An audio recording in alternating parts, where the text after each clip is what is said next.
இந்திரா காந்தி வந்து இந்த விஷயத்தில் கவனத்தில் எடுத்துக்கிட்டு என் தந்தையின் வாக்குறுதி அப்படின்னு சொல்லி அவருடைய அரசியல் லீடிங்க்கு தமிழ்நாட்டை வந்து ஒரு சாணக்கியத்தனமாக அவர் பயன்படுத்திக்கிட்டார் இருக்கிறது.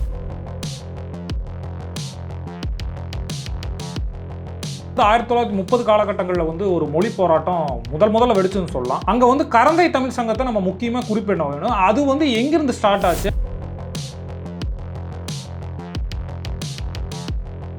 நாடு ஒன்றுபடுத்துவதற்கு ஒரு மொழி இருக்க வேண்டும் நினைப்பில் அன்றைக்கு மகாத்மா காந்தி இதை வழிமொழிகிறாரு.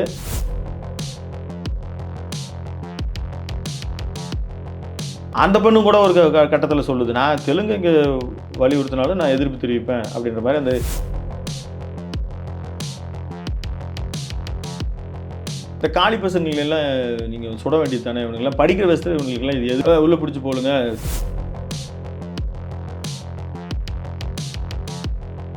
முதல் போராட்டத்தின் போதும் எழுதியவர் பேசியவர் அண்ணாதுரை இரண்டாவது போராட்டத்தில் கைது செய்யப்பட்டு உள்ள இருந்தார்.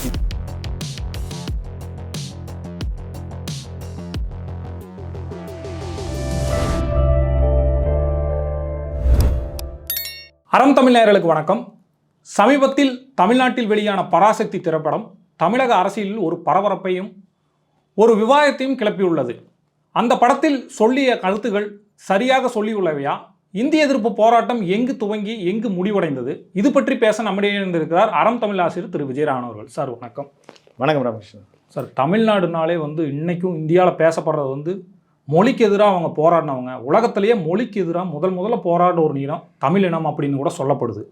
இந்த மொழி போராட்டங்கிறது வந்து முதலாவது கேள்வி என்ன வைக்கிறேன்னா, பராசக்தி திரைப்படத்தில் முதல் கட்ட இந்திய எதிர்ப்பை சொல்லியிருக்காங்களா, இல்லை 1965 சொல்லப்பட்டிருக்கா? சரியான விஷயங்கள்லாம் அது கரெக்டாக சொல்லிட்டாங்களா பராசக்தி திரைப்படத்தில்? அதை நீங்கள் குறிப்பிட்டீங்க, மொழிக்காக போராடியவர்கள் அல்லது உரிமையை மீட்டவர்கள் அப்படின்றதுல தமிழர்களுக்கு பெரிய பங்கு உண்டு. நம்ம இந்தியாவை ஒட்டியே வங்கப்பிரிவினைன்னு 1904 நடந்ததும் மொழி போராட்டம் தான். அதாவது கிழக்கு பாகிஸ்தான் மேற்கு பாகிஸ்தான் இருந்த பொழுது இங்கே பங்களாதேஷாக இருக்கக்கூடிய அந்த வங்கதேசத்தில் அவங்க திடீர்னு ஒரு நாளில் வங்க மொழியை விட்டுட்டு நீங்கள் உருத கற்றுக்கணும்னு சொல்லும் பொழுது தான் நாடே தனியாக பிரியுது. அதனால் நமக்கு முன்னால் ஒரு வரலாறு நமக்கு அருகாமையிலே இருக்குது. இப்போ இங்கே வந்து நீங்கள் பராசக்தி திரைப்படம் நான் பார்த்தேன்.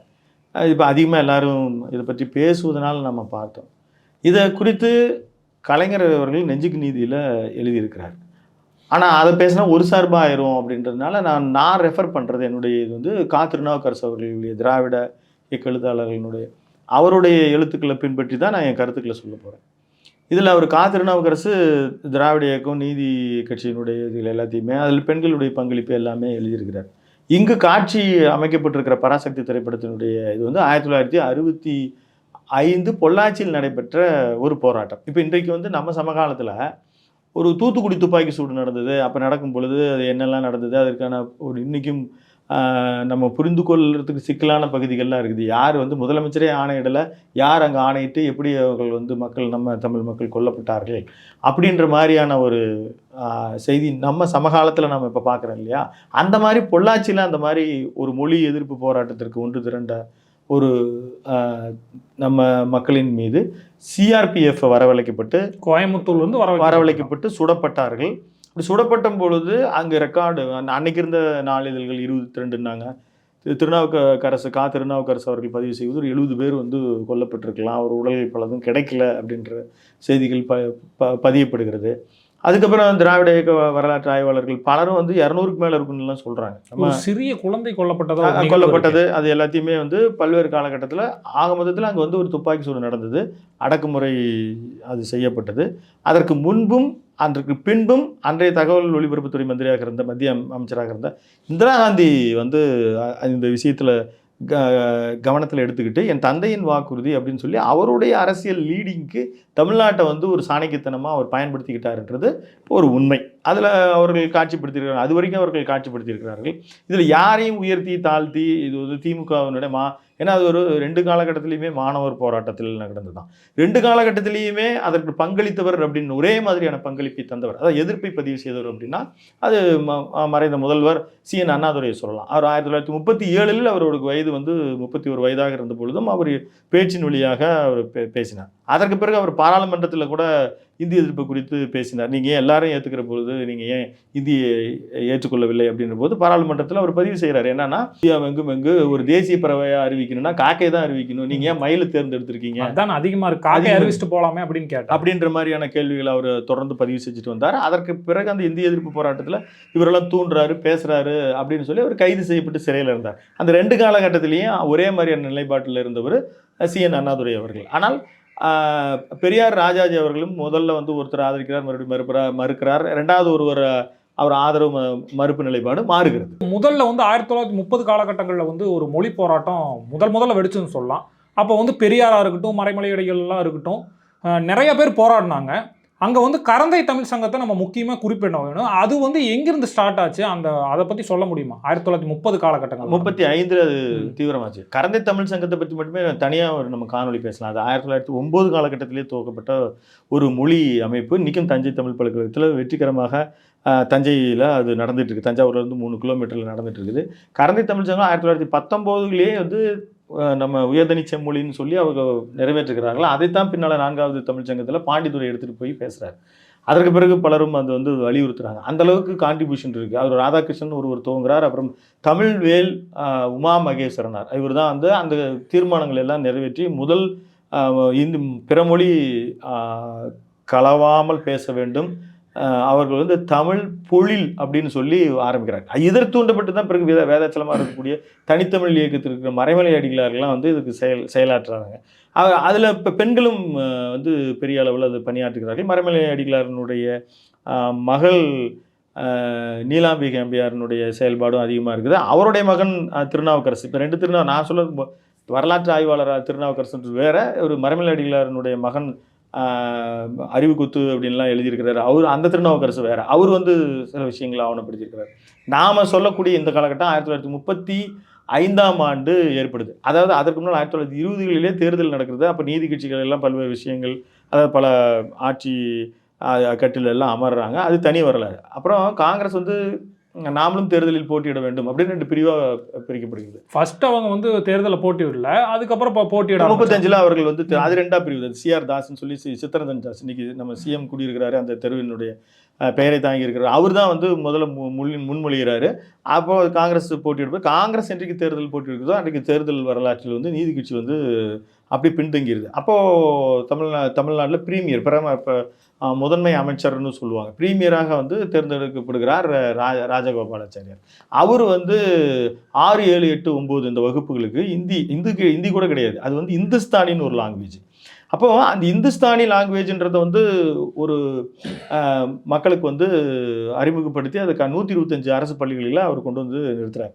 அப்படி அவர் கொண்டு எல்லாத்துக்கும் ஒரு பொதுவான லாங்குவேஜாக இருக்கணும், கம்யூனிகேட் பண்ணணும். அதுக்கு பல காரணங்கள் இருக்குது. அதுக்கு அந்த காலகட்டத்தில் பல்வேறு மொழிகள் எழுத்துரு கொண்டு பல்வேறு மொழிகள் இருந்த காலகட்டத்தில் ஒரு சுதந்திர வேட்கை உணர்வு வருவதற்கே காரணமாக இருந்தது ஆங்கில மொழி எல்லோருக்கும் கேட்கும்போது காஷ்மீரில் பேசுபவர்களும் கன்னியாகுமரியில் பேசுபவர்களும் காந்தி பேசுவதை இங்கே இருக்கிற வாவு சிதம்பரம் இருக்கும், இங்கே விஜயராகாச்சாரியார் ஆகட்டும், அவர்களுக்கெல்லாம் புரிந்தது. பேசுவதற்கு ஆங்கிலம் ஒரு மொழியாக இருந்தது. அதனால் நாடு ஒன்றுபட்டுவதற்கு ஒரு மொழி இருக்க வேண்டும்னு நினைப்பில் அன்றைக்கு மகாத்மா காந்தி இதை வழிமொழிகிறாரு. அன்றைக்கி காங்கிரஸ் கட்சியினுடைய தேசிய தலைமை இதை வழிமொழியுது. அதனால் இதை செயல்படுத்துகிறாங்க. இதில் என்னென்னா, ராஜாஜி வந்து அன்றைக்கி கல்வி அமைச்சராக இருக்கிறார். அப்போ கல்வி அமைச்சராக அவர் இருக்கிறதுனால அவர் வந்து இந்த திட்டத்தை வழிமொழிகிறாரு, அவர் தீவிரமாக செயலாற்றுறார். அப்படி செயலாற்றுகிற பொழுது முதல்ல கரந்தை தமிழ் சங்கம் அதை எதிர்க்குது. அதை எதிர்த்து அதற்கு பிறகு நீதி கட்சியில் இருக்க ஏடி பன்னீர்செல்வம் வந்து முஸ்லீம் லீகெல்லாம் கூப்பிட்டு வர்றார். முஸ்லீம் லீக் இதுக்கு பங்களிக்கிறார்கள். மூலூர் ராமாமிர்தம் பங்களிக்கிறார். அவர் ராஜாஜி வந்து இப்போ இதில் வந்து புறநானூற்று படைன்னு ஒன்று அவங்க ஏதோ ஒரு காட்சியில் அழகிகளுக்காக சேர்த்துருக்குறாங்க, இதில் பராசக்தி படத்தில். ஆனால் இந்தி எதிர்ப்பு படைன்னு சொல்லி பெரியார் அவர்கள் திருச்சியிலிருந்து கிளம்பி அவர் ஒரு பெரிய நடைபயணத்தை மேற்கொண்டார். ஒரு 1500 பேர் இப்போ கைது செய்யப்படுகிறார்கள். அது ஒரு பெரிய போராட்டமாக அது இருந்தது. அதில் பெண்கள் மிகப்பெரிய அளவில் அதில் கலந்துக்கிறாங்க அந்த போராட்டத்தில். பெரியார் அதில் வந்து இப்போ தர்மாம்பாலாம் வந்து அவருக்கு பெரியார்ன்ற பெயர்கள்லாம் பெயர் வைக்கிறாங்க. அந்த நிகழ்ச்சி முடியல. அப்போ வந்து இப்போது தாமரை கன்னி அம்மையார்னு ஒருத்தவங்க இருக்காங்க, ஜல சாட்சின்னு அவங்க தங்களுடைய பெயரை வந்து அவங்க தாமரை அம்மையாராக மாற்றிக்கிறாங்க. மலர் முகுந்தம்மாள் அப்படின்ற ஒரு போராட்ட வீராங்கனை, அவங்கெல்லாம் ஜெயிலுக்கு போகிறாங்க. அவங்க வந்து தன்னுடைய பெயரை வந்து மலர் முகத்தாள் அப்படின்னு பெயர் மாற்றிக்கிறாங்க. எல்லாம் தனித்தமிழ் இயக்கத்தினுடைய இது தமிழ் மீது இருக்கிற ஒரு வேட்கை இது காரணமாக அப்போ தீவிரமாக அது அந்த தொடர்ந்து அந்த இது போயிட்டே இருக்குது. அப்போது இது வந்து வேறு அது எப்படி வந்து அது நீர்த்து போகுது அந்த 1937 காலகட்டங்கள்லாம். இப்போ 2ஆம் உலகப்போர் வருது. அந்த உலகப்போரில் வந்து நம்மளுடைய பங்களிப்பு இந்தியர்களை கொண்டு போய் ஈடுபடுத்துவதற்கு எதிர்ப்பு தெரிவித்து பல்வேறு காங்கிரஸ் தலைவர்கள் முதல்வர்கள் வந்து ராஜினாமா செய்கிறாங்க. அதில் ராஜாஜி ராஜினாமா செய்கிறார். அப்போது கவர்னர் ஆட்சி வந்தது. கவர்னராக இருந்தவர் ஜான் எஸ்கின்னு சொல்லி 1940 அவர் வந்து இருக்கிற பிரச்சனையை ஏன் இந்த மொழி பிரச்சனையை பேசிகிட்டு இருக்குன்னு அவர் வந்து இது ரத்து பண்ணிடுறார். 38 காலகட்டத்தில் ரத்து பண்ணிடுறார். இந்த நிகழ்ச்சி முடிஞ்சதுக்கப்புறம் இப்போ இந்த திரைப்படம் வந்து இந்த காலகட்டத்தில் வந்து பதிவு செய்யலை. அந்த காலகட்டத்தில் எதிர்ப்பு தெரிவித்து போராடியவர்கள் மீது கடுமையான தடிநடி நடத்தப்பட்டு அவர்கள் எல்லாம் காவல்துறையை கடினமாக நடந்து கொண்டு அதன் காரணமாக தாளமுத்து என்பது ஒரு நடராசன் கும்பகோணத்தில் ஒருத்தர், நடராசன் ஒருத்தர், 2 பேர் வெவ்வேறு ஒரு மரணம் அடைகிறார்கள். இவர்கள் 2 பேரையும் சேர்த்து தான் இன்றைக்கி சிஎம்டிஏனுடைய மாளிகைக்கு பேர் தாங்கி நிற்கிறது.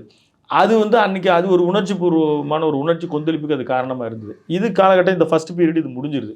இதற்கு பிறகு இந்த திரைப்படம் காட்சிப்படுத்தியிருக்கிறது இதனுடைய ஒரு கடைசி நீட்சியாக போய் பொள்ளாச்சி சம்பவத்தில் முடியுது. அது வந்து 1965 காலகட்டத்தில் அது துவங்குது. ஏன்னா 50ல் நேரு உறுதிமொழி கொடுக்குறாரு.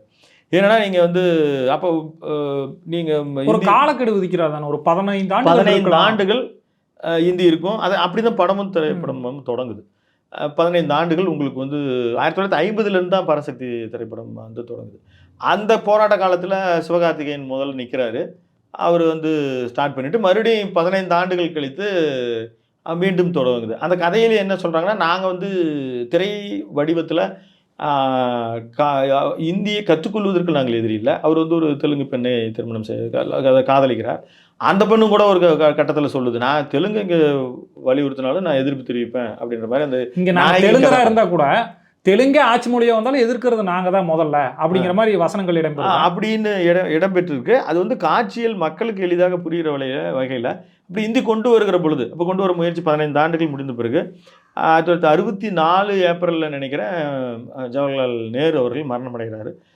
மரணமடைந்த போது இடைக்கால பிரதமர் குல்சாரிலால் நந்தா இருக்கிறார். அதுக்கு பிறகு லால் பகதூர் சாஸ்திரி. அப்போ அன்றைக்கி வந்து காமராஜரும் இங்கிருந்து கிளம்பிடுறாரு. அவர் தேசிய அரசியலுக்கு போகிறாரு. இங்கே காமராஜர் விலகிய பிறகு இதே காலகட்டத்தில் பக்தவச்சலம் முதலமைச்சராகிறார். பக்தவச்சலம் முதலமைச்சராக இங்கே இருக்கிறார். அங்கே குல்சாரிலால் நந்தா வந்து அதாவது இடைக்கால பிரதமர் விலகி அங்கே வந்து லால் பகதூர் சாஸ்திரி பிரதமராக இருக்கிறார். இந்த காலகட்டத்தில் மீண்டும் அந்த பீரியட் முடியுது இல்லைங்களா? முடியும் பொழுது இந்தியை கொண்டு வராங்க. அங்கேருந்து பிரச்சனை ஆரம்பிக்குது. அன்னைக்கு வந்து பக்தவச்சலம் வந்து இதில் ஒரு விஷயம் என்னென்னா, அவர் தான் வந்து தமிழ்நாட்டினுடைய கல்வி அமைச்சர், அவர் தான் உள்துறை அமைச்சர். இரண்டையும் பார்த்து ரெண்டுமே இவர் அதை முதலமைச்சராக இருக்கிறோம், அவர் தான் அதை வச்சிருக்காரு. அதனால தான் அவர் அந்த விஷயத்தில் தீவிரமாக ஒடுக்குவதற்கு அவர் முயற்சி செய்தார். அவரால் சட்ட ஒழுங்கு கரெக்டாக நிர்வாகம் பண்ண முடியும். இந்த கொந்தளிப்பை வந்து அவர் எப்படி அடக்கிறதுன்னு தெரியல. அப்போ மத்திய காங்கிரஸில் அவர் வந்து பேர் தாங்கணும். இந்த காலகட்டத்தில் இந்தி வந்து அதாவது அதெல்லாம் பேசப்படாத பகுதிகள். இந்த இடத்துல வந்து 35லிருந்து 37 காலகட்டத்தில் பெரியார் எதிர்க்கிறார். இந்த 65 காலகட்டத்தில் பெரியார் ஆதரிக்கிறார். ராஜாஜி எதிர்க்கிறார். அவர் அப்போ சுதந்திர கட்சியை கண்டுட்டார். காங்கிரஸை எதிர்க்கிறார். அதனால் காங்கிரஸ் கொண்டு வருவதை அவர் எதிர்க்கிறார். இங்கே வந்து இவர் திமுக எதிர்ப்பு நிலையில் பெரியார் இருக்கிறார். பெரியார் திமுக எதிர்ப்பு நிலையில் இந்தியை ஆதரிக்கிறார். அப்படி வச்சு ஆமாம், இந்தியை ஆதரிக்கிறார். அவர் ஆதரிக்கிறது மட்டுமல்ல, அவர் நாம் வந்து உள்ளதை உள்ளபடி எழுத்து வடிவத்தில் இருக்கிறத சொல்கிறோம். இந்த காளி பசங்களெல்லாம் நீங்கள் சுட வேண்டியது தானே, இவனுங்கெல்லாம் படிக்கிற வயசில் இவங்களுக்கெல்லாம் இது எது உள்ளே பிடிச்சி போடுங்க, உள்ளே பிடிச்சி போடுங்க, போலீஸ்காரங்களாம் துப்பாக்கி வச்சுட்டு என்ன பண்ணுறாங்க அப்படின்னு கூட பெரியார் சொன்னார். அதே நேரத்தில் அது வன்முறையாக வெடிக்கிற பொழுது அவர் கண்டித்தார். அது கண்டித்து அவர் எழுதியிருக்கிறார். அதையும் நம்ம பதிவு செய்கிறோம். அவர் வந்து எதுக்கு இந்த மாதிரி விஷயத்தை மாமா வந்து வன்முறையில் கொண்டு போய் முடிக்கிற அளவுக்கு ஏன் கொண்டு போகணும் அப்படின்றதையும் அவர் வந்து எழுத்து வடிவில் பல்வேறு காலகட்டத்தில் அவர் பதிவு செய்கிறார். அப்போ பெரியார் அப்படி தான் இருக்கிறார். காமராஜரும் அப்போ அன்றைக்கி பெருந்தலைவராக இருந்தாலும் கூட அவர் வந்து இன்றைக்கி மாணவ போராட்டத்தில் அவர் இந்த விஷயத்தில் ஒரு பெரிய அளவில் ஒரு சார்பு நிலைகள் எடுக்காமல் ஆனால் இந்தி வரட்டும் அப்படின்ற மனநிலையில் தான் அவர் இருக்கிறார். மத்திய அமைச்சரவையில் தகவல் மற்றும் ஒலிபரப்புத்துறை மந்திரியாக இருக்கக்கூடிய இந்திரா காந்தி அம்மையார் இங்கே வராங்க. இந்த மாதிரி 2 காலகட்டத்தில் வராங்க. இது வந்து அவங்க கரெக்டாக அவங்க மூவ் பண்ணுறாங்கன்னா என் தந்தை கொடுத்த வாக்குறுதி அப்படின்னு சொல்லி பல்வேறு காலகட்டத்தில் பலரும் அவர்களுக்கு கடிதம் எழுதுகிறாங்க. அப்போ இப்போ லால் பகதூர் சாஸ்திரி அமைச்சரவையில் ஒரு 5வது இடத்துல வந்து இந்திரா காந்தி அம்மையார் இருக்காங்க. அவங்க வந்து ஸ்கோர் பண்ணுறாங்க, பாலிடிக்ஸ் பண்ணி இங்கே வந்து தமிழ்நாட்டில் வந்து சில விஷயம் இத்தனைக்கு காமராஜருடைய ஆதரவு இருக்கணும் இல்லையா? ஆனால் அவர் காமராஜர் நிலைப்பாட்டுக்கு எதிரான நிலைப்பாட்டு தான் அப்போவே அவர் எடுக்கிறார். கொஞ்சம் வேகமான செயல்பாடு தான் இந்திரா காந்தி அம்மையாரினுடையது.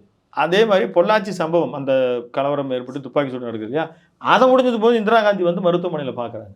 அப்போ இந்திரா காந்தி வந்து ஒரு நேருவின் மகள், அவர் வந்து ஒரு லீடர்ஷிப் குவாலிட்டியை வந்து பப்ளிக் அப்பியரன்ஸில் அவர் பண்ணி, நான் இருக்கேன் கவலைப்படாதீங்க, நான் எப்படி எங்கள் அப்பாவை காப்பாற்றுறதுக்கு நான் முயற்சி பண்ணுறேன், அப்படியே அவர் பதிவு செய்ததெல்லாம் கூட நம்ம திருநாவுக்கரசனுடைய எழுத்துக்களில் நம்ம பார்க்குறோம். 1965 காலகட்டத்தில் அன்றைக்கு மத்திய உள்துறை அமைச்சராக இருந்து இந்த போராட்டத்தின் வடிவத்தை ரொம்ப ரொம்ப இன்சிஸ்ட் பண்ணவர் குல்சாரிலால் நந்தா. அப்போ அவர் தான் அவர் ஆனால் ரொம்ப சாஃப்டாக நேச்சர். பின்னால் ஒரு அதாவது பிரதமர் நாற்காலியில் அமர தகுதி வாய்ந்தவராக கூட அவர் சொல்லப்பட்டு அதை மீறி தான் லால் பகதூர் சாஸ்திரி இந்திரா காந்தி வந்ததாகவும் சொல்லுவாங்க.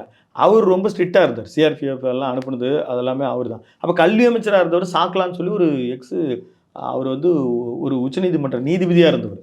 அவரும் இந்த இந்து விஷயத்தை வந்து அவர் ரொம்ப தீவிரமாக இருந்தார். அந்த 2 பேருடைய இப்போ லால் பகதூர் சாஸ்திரிக்கு இது குறித்த ஒரு தீவிர எண்ணங்கள்லாம் எதுவும் கிடையாது மாதிரி தான் நம்ம எழுத்தில் பார்க்குறோம். இவங்க 2 பேருக்குரிய தீவிரத்தை பக்தவத்சலம் இம்ப்ளிமெண்ட் பண்ணுறாரு. ஆனால் இந்த விஷயத்தை வந்து இந்திரா காந்தி அம்மார் தான் உடைக்கிறாங்க. ஏன்னா அப்போ வந்து சி சுப்பிரமணியம்னு ஓவி அழகேசன் 2 பேரும் அப்போ சென்ட்ரல் மினிஸ்டராக இருக்காங்க. அவங்க 2 பேருமே ரிசைன் பண்ணுறாங்க, மந்திரி பதவிகள் வேணும்னு. இதை போய் நீங்கள் ஏற்றுக்கொள்ளக்கூடாது, நீங்கள் தமிழ்நாடு தனிச்சு போயிருன்ற அளவுக்கு தீவிரமாக இருக்காங்க, போராட்டத்தின் வடிவத்தை நீங்கள் புரிந்து கொள்ளவில்லை அப்படின்லாம் இந்திரா காந்தி எடுத்துரைக்கிறார். முதலிலும் வந்து அந்த விஷயத்தை கேட்டுட்டு போகிறார். போராட்டம் முடிஞ்சதுக்கு அப்புறமும் அந்த மருத்துவமனைக்கே போய் அடிபட்டு இறந்தவர்களை பற்றி தான் காட்டுறார். அது இறந்ததுக்கு பிறகு அவர்களை போய் எடுத்துகிட்டு போய் அவர் கொடுத்த அப்புறம் ரேடியோவில் லால் பகதூர் சாஸ்திரி அறிவிப்பு செய்கிறார். சரி நாங்கள் விரும்ப வரை இருக்கட்டும், இது இந்த அளவுக்கு இருக்குன்னு இந்திரா காந்தியினுடைய பேச்சை மதித்து தான் அது இது எல்லாமே மிக சரியாக காட்சியில் தான் படுத்தப்பட்டு தான் இருக்கிறது. இன்றைக்கி வந்து தமிழ்நாடுன்னு சொன்னோம்னா கொஞ்சம் தெலுங்கர்கள், மலையாளிகள் இப்படி இருக்காங்க. அன்னைக்கு வந்து ஒருங்கிணைந்த மெட்ராஸ் கன்னட பகுதிகளும் கேரள பகுதிகளும் இருக்குது. அப்போ வந்து தமிழர்களுக்கு மட்டும்தான் அந்த உணர்வு இருந்ததா, இல்லை இங்கே இருக்கிற தெலுங்கர்கள், கன்னடர்கள் வந்து அதற்கு ஆதரவு தெரிவித்தாங்களா, போராட்டத்தில் ஈடுபட்டாங்களா, அந்த சூழ்நிலை எப்படி இருந்தது? அதாவது இப்போது நீங்கள் சொல்கிறது வந்து இது பேன் இண்டியாவுடைய ஒரு அட்ராக்ஷன் நான் நினைக்கிறேன். அது வந்து இந்த கடைசி கிளைமேக்ஸில் ஆந்திராவிலேருந்து, கேரளாவிலேருந்து, கர்நாடகாவிலேருந்து அங்கே இருக்கிற புகழ்பெற்ற நடிகர்கள், இப்படி ஜெயிலர் படத்தில் ரஜினிக்கு வந்து மோகன்லால், அங்கே வந்து சிவானாலாம் வந்து அங்கே இருக்கும் பொழுது அந்த காட்சிகள் வந்து ஒரு எப்படி சொல்கிறது, மாஸ் காட்டுறாங்க இல்லையா, அந்த மாதிரி இந்த படத்துலையும் பண்ணியிருக்காங்க. ஆனால் அது மாதிரி ஆவணம் எங்கும் நான் வாசித்ததே இல்லை, நான் கேள்விப்பட்டதே இல்லை. மொழிபோர் தியாகிகள், பென்ஷன் வாங்கினவர்கள் நான் சந்திச்சிருக்கிறேன். ஏனென்னா 1953ஆம் ஆண்டில் மொழிப்போர் மாநிலமாக உருவாயிடுச்சு. நீங்கள் அப்போ தமிழ்நாடு, கேரளா, ஆந்திராலாம் தனியாகிடுச்சு. பிரிஞ்சாலும் கூட இங்கே குறிப்பிட்ட அளவுக்கு தெலுங்கர்களும் மொழி இருக்கு இல்லை, இங்கே இருக்கிற அவங்க வந்து அந்த திரைப்படத்தில் காட்சிப்படுத்திருக்கிறது ஆந்திராவிலேருந்து வந்த மாதிரி, அங்கிருந்து வந்த மாதிரி, கேரளாவிலேருந்து வந்த மாதிரி, கர்நாடகாவிலேருந்து வந்த மாதிரி அப்படி வந்து காட்சிப்படுத்தியிருப்பாங்க. அதே மாதிரி இங்கு இருந்தவர்கள் வந்து கூட பிற மொழியாளர்கள்னால் நமக்கு தெரிஞ்சு முஸ்லீம்கள் வந்து ஆதரவு தெரிவிச்சிருக்காங்க. ஒரு 2 மொழி போராட்டங்களில் அவர்களுடைய பங்களிப்பு உண்டு. சுதந்திர போராட்டத்திலையும் அவர்கள் பங்களிப்பு இருக்குது, இதுலேயும் அவர்கள் பங்களிப்பு இருக்குது. அது 1937 பார்த்தீங்கன்னா அன்றைக்கு சென்னை வந்து ஒருங்கிணைஞ்சு இருந்துச்சு. அப்போ கூட கேரளாவில் மலபாரெலாம் நம்மளுடைய பகுதியில் இல்லை. ஆனால் 49க்கு பிறகு உதயமாகக்கூடிய திமுக வந்து 65 வரைக்கும் அவர்கள் வந்து பெரிய அளவில் ரெப்ரசன்ட் பண்ணுறாங்க. நடைபெற்ற மாணவர் போராட்டத்தில் முதல் போராட்டத்தின் போதும் எழுதியவர் பேசியவர் அண்ணாதுரை, 2வது போராட்டத்தில் கைது செய்யப்பட்டு உள்ளே இருந்தார். இதெல்லாம் கரெக்டு தான். ஆனால் மற்ற மாநிலத்திலிருந்து வந்து அப்படியே அவர்கள் போராடினா அவங்க மாநிலத்தில் தானே போராடணும். இப்போ மற்ற மொழி பேசுபவர்கள் இங்கே போராடின மாதிரியான வரலாறு கிடையாது. அது ஒன்று தான் பராசக்தி படத்தில் தவறாக சித்தரிக்கப்பட்டது அப்படின்றது உறுதியாக சொல்லலாம். பிற மொழி மாநிலத்திலிருந்தோ பிற மொழி பேசுகிற மக்கள் வந்தோ இங்கே வந்து அவங்க மற்ற மாநிலத்திலேருந்து வந்து எதிர்ப்பு தெரிவித்ததாக எங்கேயும் ஆவணம் நம் சிக்கலை. பராசக்தி படத்தை வச்சே ஒரு டீகோடிங் மாதிரி இந்திய எதிர்ப்பு போராட்டம் எங்கே தொடங்குது, முடிச்சது, பராசக்தியில் பிறமொழியாளர்கள் வந்து காட்சிப்படுத்தியிருக்காங்க போராடின மாதிரி. ஆனால் அதுக்கான தகவல் எதுவுமே இல்லை, ஆவணம் இல்லைன்னு நீங்கள் சொல்லியிருக்கீங்க. உங்களோட கருத்து பதிவுக்கு மிக்க நன்றி சார். மிக்க நன்றி. ஒருவேளை இந்த காணொலியை பார்ப்பவர்கள் ஏதாவது ஆவணம் இருந்தால் புத்தகங்கள் பரிந்துரைச்சா நம்ம ஏற்றுக்கொள்வதற்கு தயாராக இருக்கிறோம். நேயர்களே தொடர்ந்து இணைந்திருங்கள் அறம் தமிழுடன். நன்றி.